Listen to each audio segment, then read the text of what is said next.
Hi everybody, my name's Alan. On behalf of the crew and the staff of KCTV, or ComTV as it's now called, I'd like to welcome you to another edition of Bridging Heaven and Earth.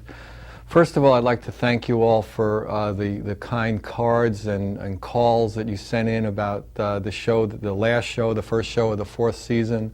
That kind of support and enthusiasm is really helpful to us because, as I said last week, an important thing for us is to get your feedback.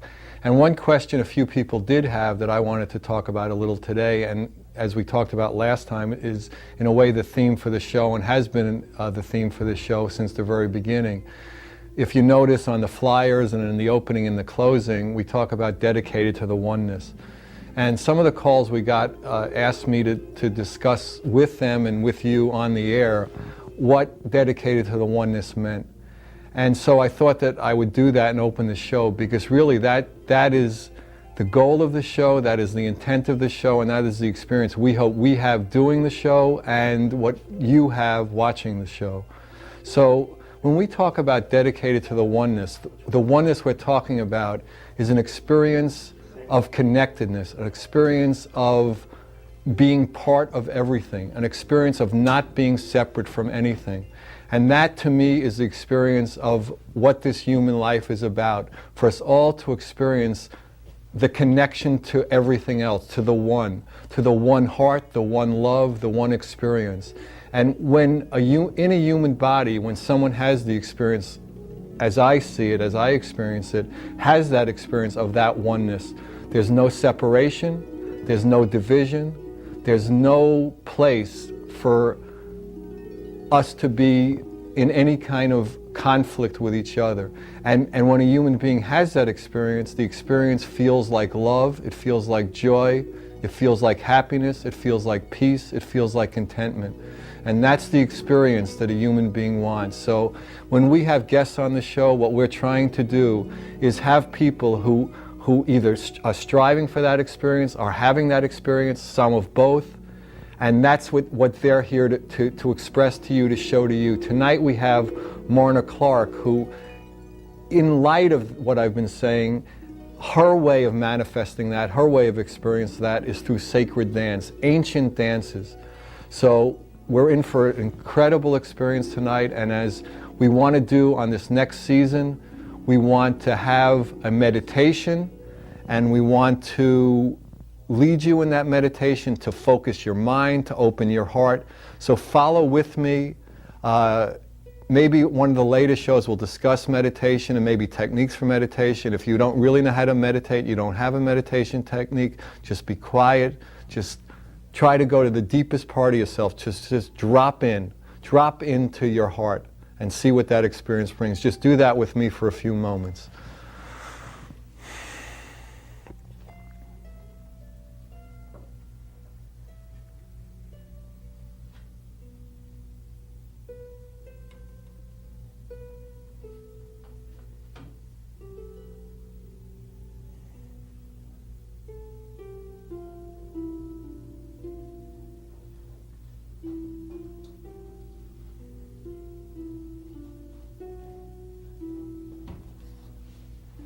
Thank you. And now we're going to have Marna and Crystal doing crane walk and preliminary. These are dances that have been around just forever, and they're incredible, and they're powerful, and they're moving meditations. So enjoy, relax, let their movements move you. So whenever you're ready, everybody.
Yeah, there's a lot of power and a lot of love in all that concentration. I mean, to keep that focus, especially when you're doing it all separately in a way, is really incredible.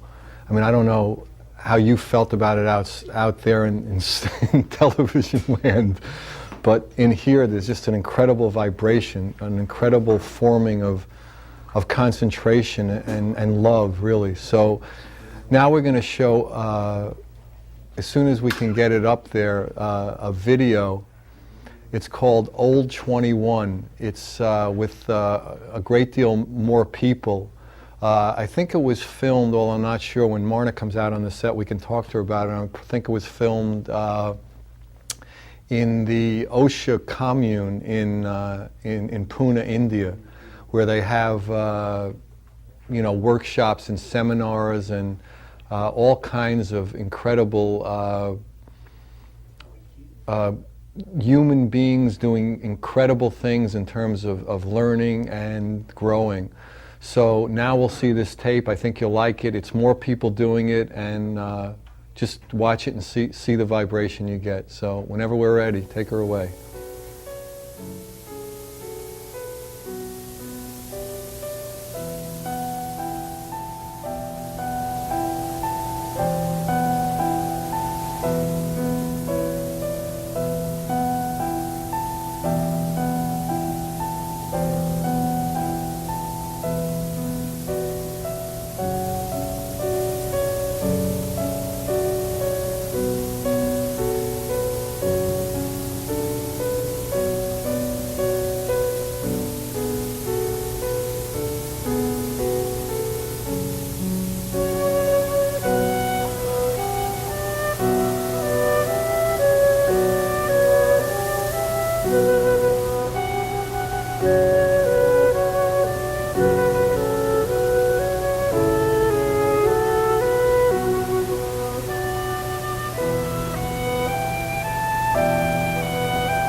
Hi everybody. As you can see, I'm with Marna on the set. Hi Marna. Hi.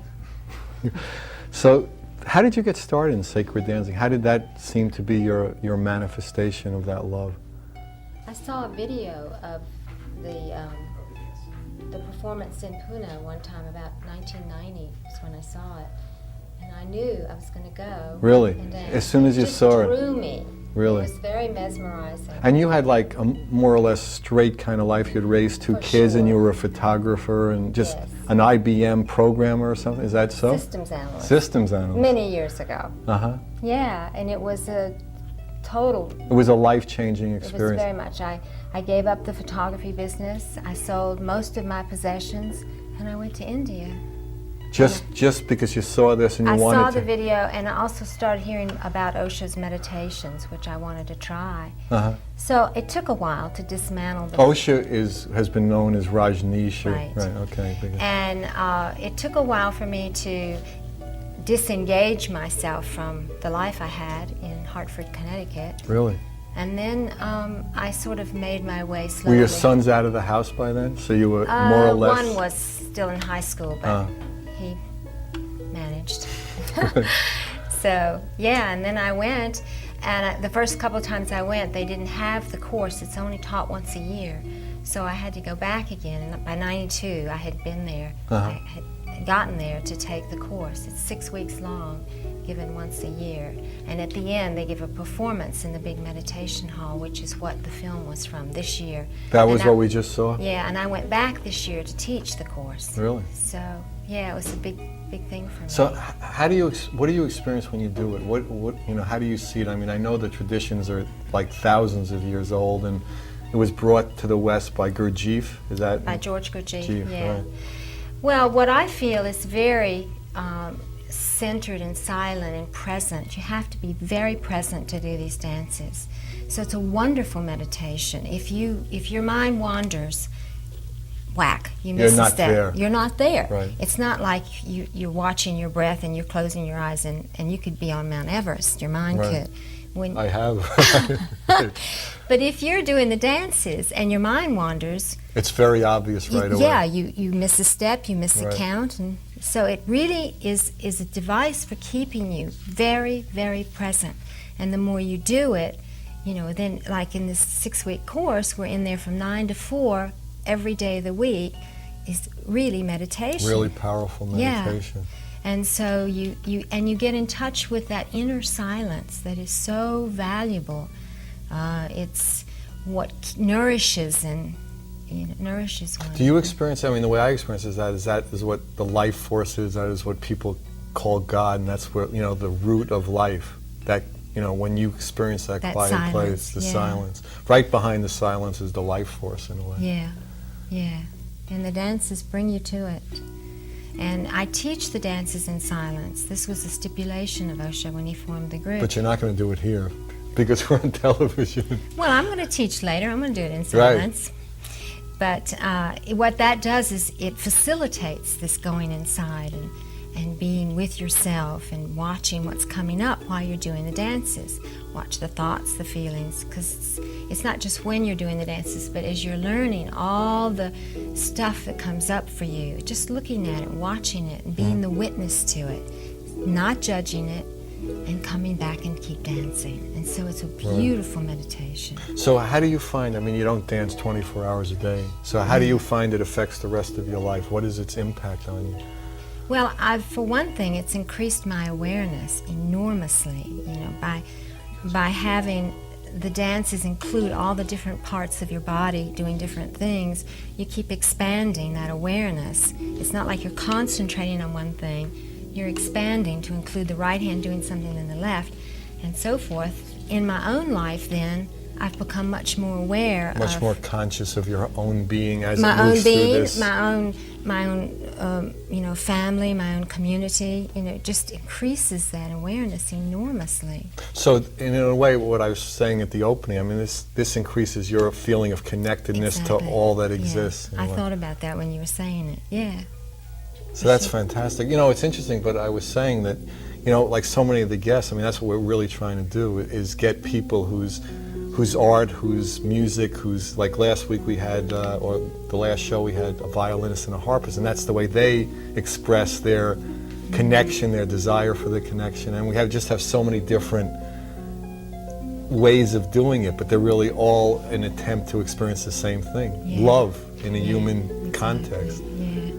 And in the dances, like the film you saw, when you're in one group moving together, there is definitely a feeling of oneness, connectedness. And the energy is building. Exactly. Right. For sure.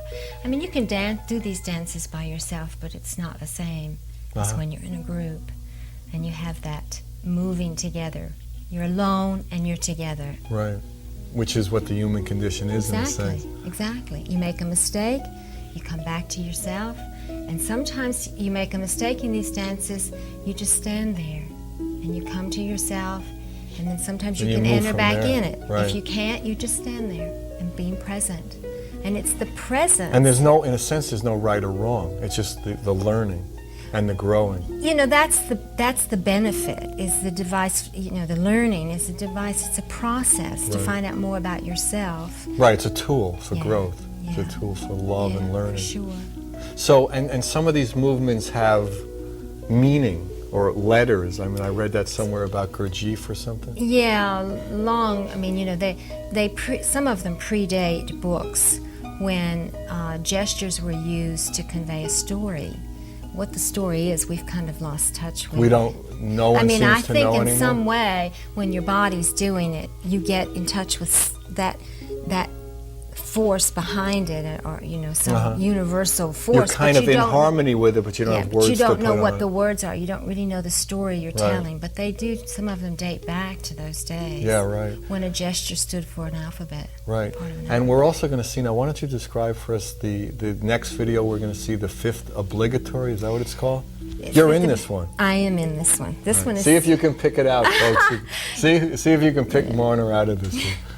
This one was also filmed in Pune, India, and the fifth obligatory is one of the exercises that Gurdjieff created. He created a set of obligatories that you were obliged to do before you could move to more complicated dances. This one's not exactly uncomplicated. And was that the preliminary too? Was that part of Preliminary is an exercise. I'm not sure if it came directly from Gurdjieff or not, but it is in the Gurdjieff style. Some of the things I do are not directly from him. I've learned from other sources. And also, I mean, they come from a lot of different traditions in a way, but I mean, that's what traditionally has been called Sufi, you know, Sufi dancing. Some of them are Sufi, but not all of them. Some of them are ancient temple dances, some are folk dances, and some are Sufi dervishes, and some he made up, like these obligatories. Right. And these came, the obligatories, as you understand it, came directly from Gurdjieff. Yes. Now, whether he got them or parts of them I think he created them, but I don't know. Right. I don't know if anybody knows, but, well, some of the people, they're not around.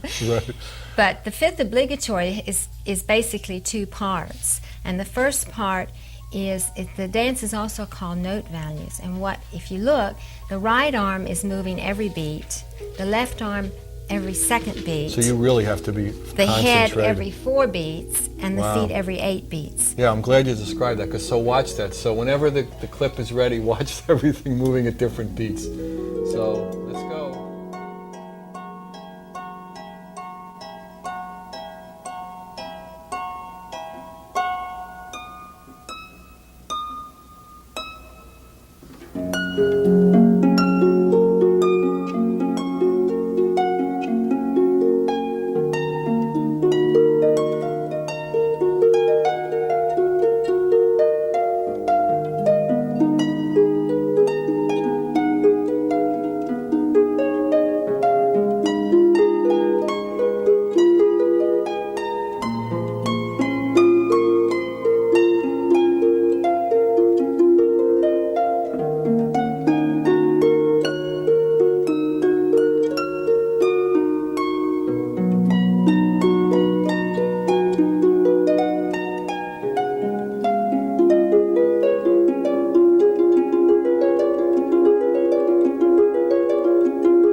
You know, it's interesting. Well, first, a couple of things are interesting about that. One, Marna is going to teach the beginning of that. We're going to have a little teaching session, about a 10 or 12-minute teaching session. I thought that would be really wonderful to see Marna do what she does and express that love that way.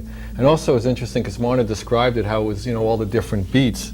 And I watched that tape when we were, you know, when we were queuing it up and watching it to put the show together. I didn't notice that at all. To me, it was, you know, it's interesting how, like, when you really know how something is, you really can see the subtlety. And I was just watching, it's like, how long is it? Yeah, well, it's like at the Olympics when they tell you the thing that's coming up and you can really notice it better. So, I mean, do you see yourself doing this like every day for the rest of your life, or do you see yourself, I mean, you're trying to go out with workshops and teaching it and bringing that manifestation to people all over the world. You teach in Canada and India and America. Yeah. Do you live here anymore in America? Because I read somewhere in your stuff. No, I know you're here now. That much I know, but I live outside of San Francisco.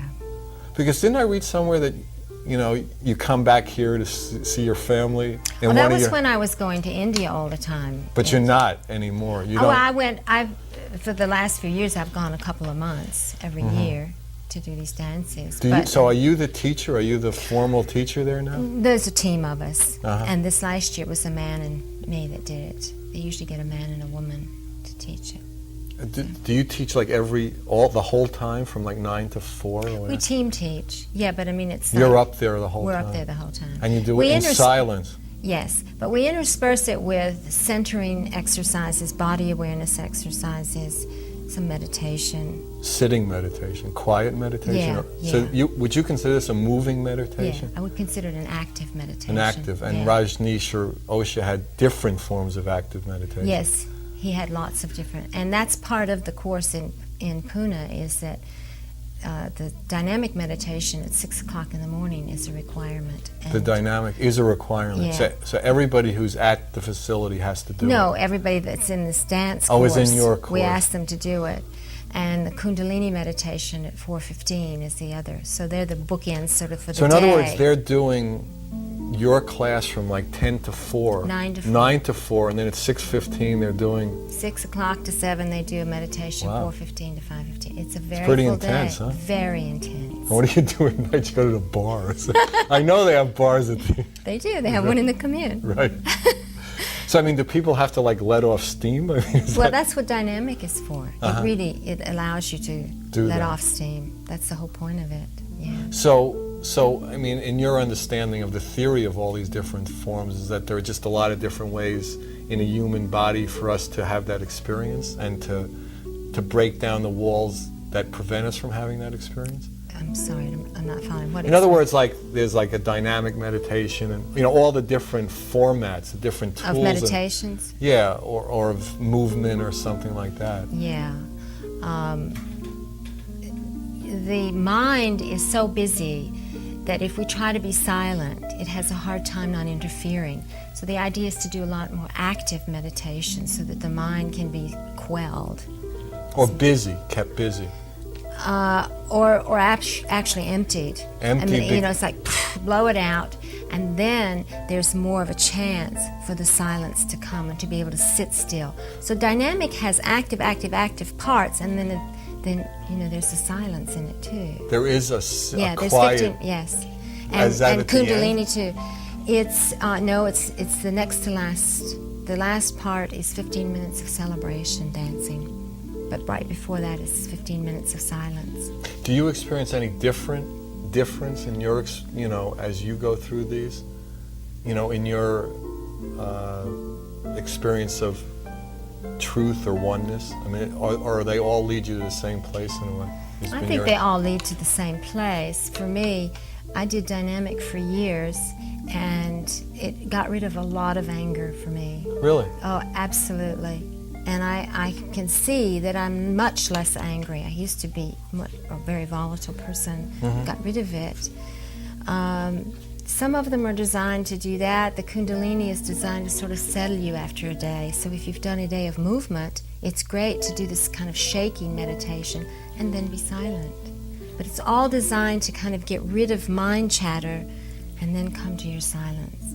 And the dances, which are really a meditation, you have to stay so present to do them that you're in this meditation all the time, and you watch. The idea of, you were saying you were going to do something on meditation, the witnessing type of meditation, where you watch what's coming up in your thoughts and feelings, not judge them, like put them out on a distance, so that slowly you disidentify with it, and then it doesn't have its hold on you. Right, you're not that. Yeah, that's right. And it loses its hold on you, right. That mind chatter. So your identification is more with the experience of fullness rather than all the ideas and concepts we call ourselves, the separate part of ourselves. Yeah.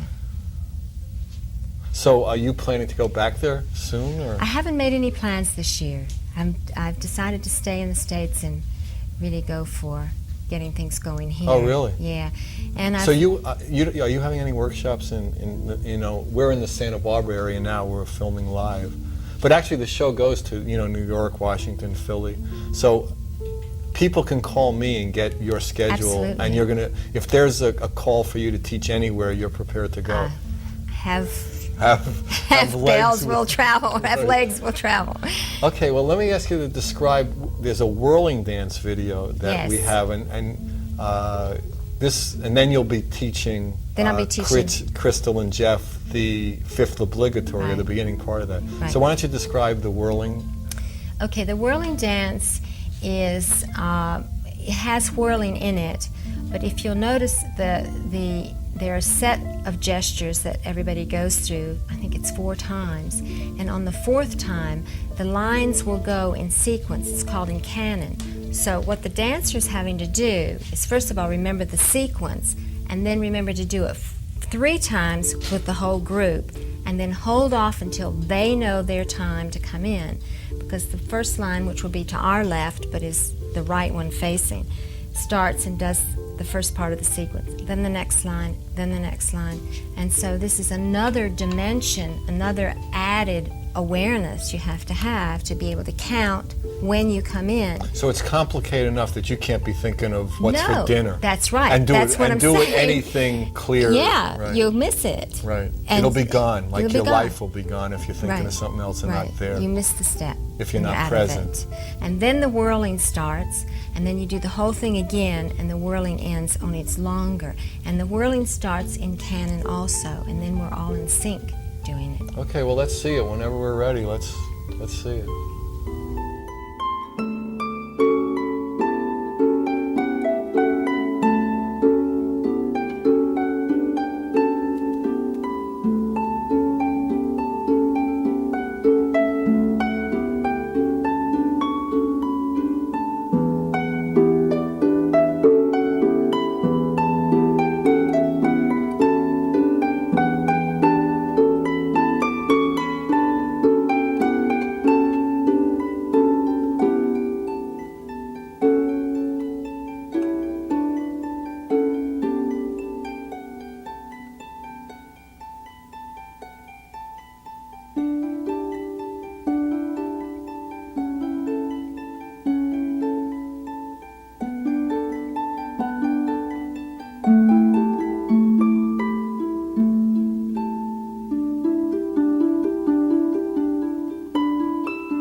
to encourage you, as you're learning the movement, to pay attention to where the movement is coming from in your body. If you're doing this movement, where does it come from? Is it originating in my hand, in my shoulder? Just become aware of it. And if I correct you, become aware of the difference between this, if that's what you were doing, and this, if I correct you, so that the next time you can go to that position. So when I ring these bells, you'll be in silence. I communicate through gestures. If I do this, it means watch me or watch my left arm or right arm, and you watch. Then I do this gesture, which means to join in. If I want to show you a wrong way, I'll go this way and then the right way. I may ask you to stop and rest, in which case you just come to neutral. I may ask you to stop and freeze, in which case if you're frozen like this, I may be coming around to correct you, and you bring it down. And if I do this gesture, it means do the whole sequence. So, Yes. you're in silence.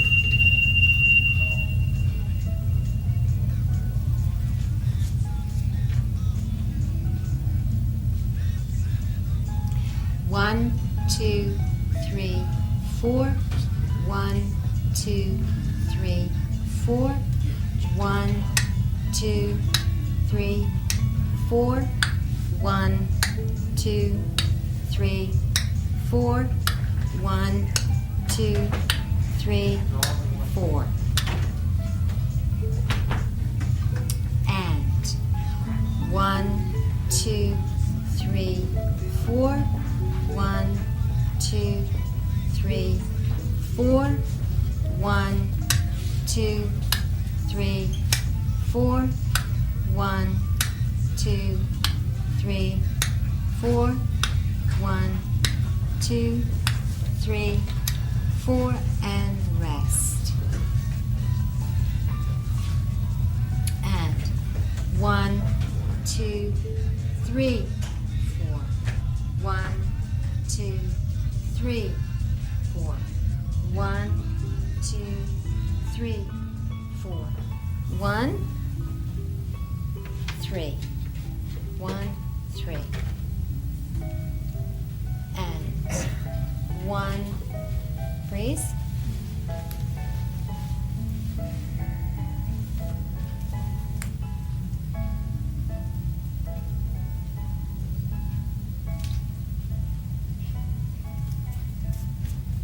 One, 2, 3, 4. 1, 2, 3, 4. 1, 2, 3, 4. 1, 2, 3, 4, and rest. And 1, 2, 3, 4. 1, 2, 3, 4. 1, 2, 3, 4. 1, 2, 3, 4. 1, 2, 3, 4. 1, 3. And 1, 2, 3, 4. 1, 2, 3, 4. 1, 2, 3, 4. 1, 2, 3, 4. 1, 2, 3, 4. 1, 2, 3, 4. 1, 3. 1, 3, and rest. And 1, 2, 3, 4. 1, 2, 3, 4. 1, 2, 3, 4. 1, 2, 3, 4.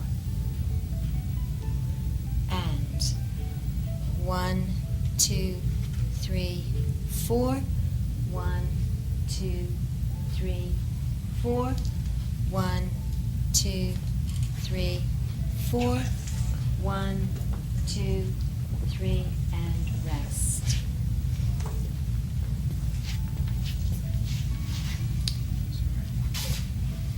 And 1, 2, 3, 4. 1, 2, 3, 4.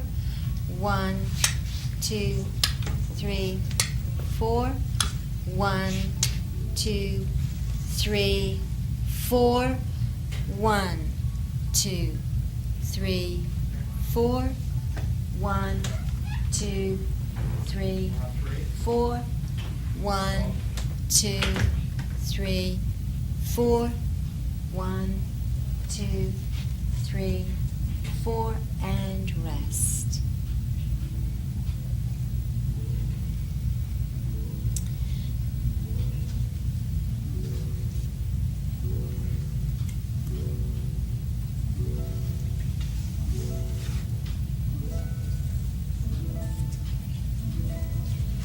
One, 2, 3, 4. 1, 2, 3, 4. 1, 2, 3, 4. 1, 2, 3, 4. And 1, 2, 3, 4. 1, 2, 3, 4. 1, 2, 3, 4. 1, 2, 3, 4. Rest. 1, 2, 3, 4. 1, 2, 3, 4. 1, 2, 3, 4. 1, 2, 3, 4. 1, 2, 3, 4. 1, 2, 3, 4. 1, 2, 3, 4. 1, 2, 3, 4. And 1, 2, 3, 4. 1, 2, 3, 4. 1, 2, 3, 4. 1, 2, 3, 4. 1, 2, 3, 4. 1, 2, 3, 4. 1, 2, 3, 4. 1, 2, 3, 4. 1. 1, 2, 3, 4.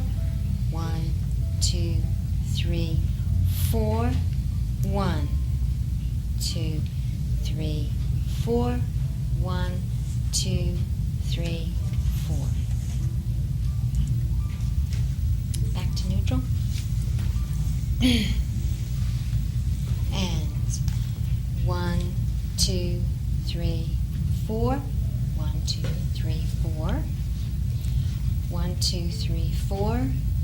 1, 2, 3, 4. 1, 2, 3, 4. 1, 2, 3, 4. 1, 2, 3, 4.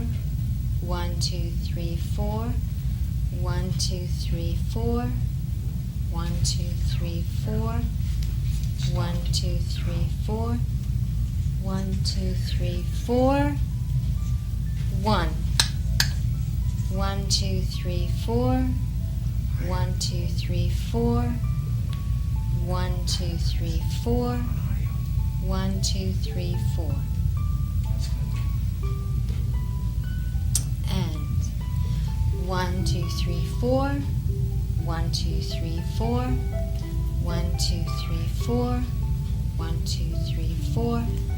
1, 2, 3, 4. 1, 2, 3, 4. 1, 2, 3, 4. 1, 2, 3, 4. 1, 2, 3, 4. 1, 2, 3, 4. 1, 2, 3, 4. 1, 2, 3, 4. 1, 2, 3, 4. 1, 2, 3, 4. 1, 2, 3, 4. 1, 2, 3, 4.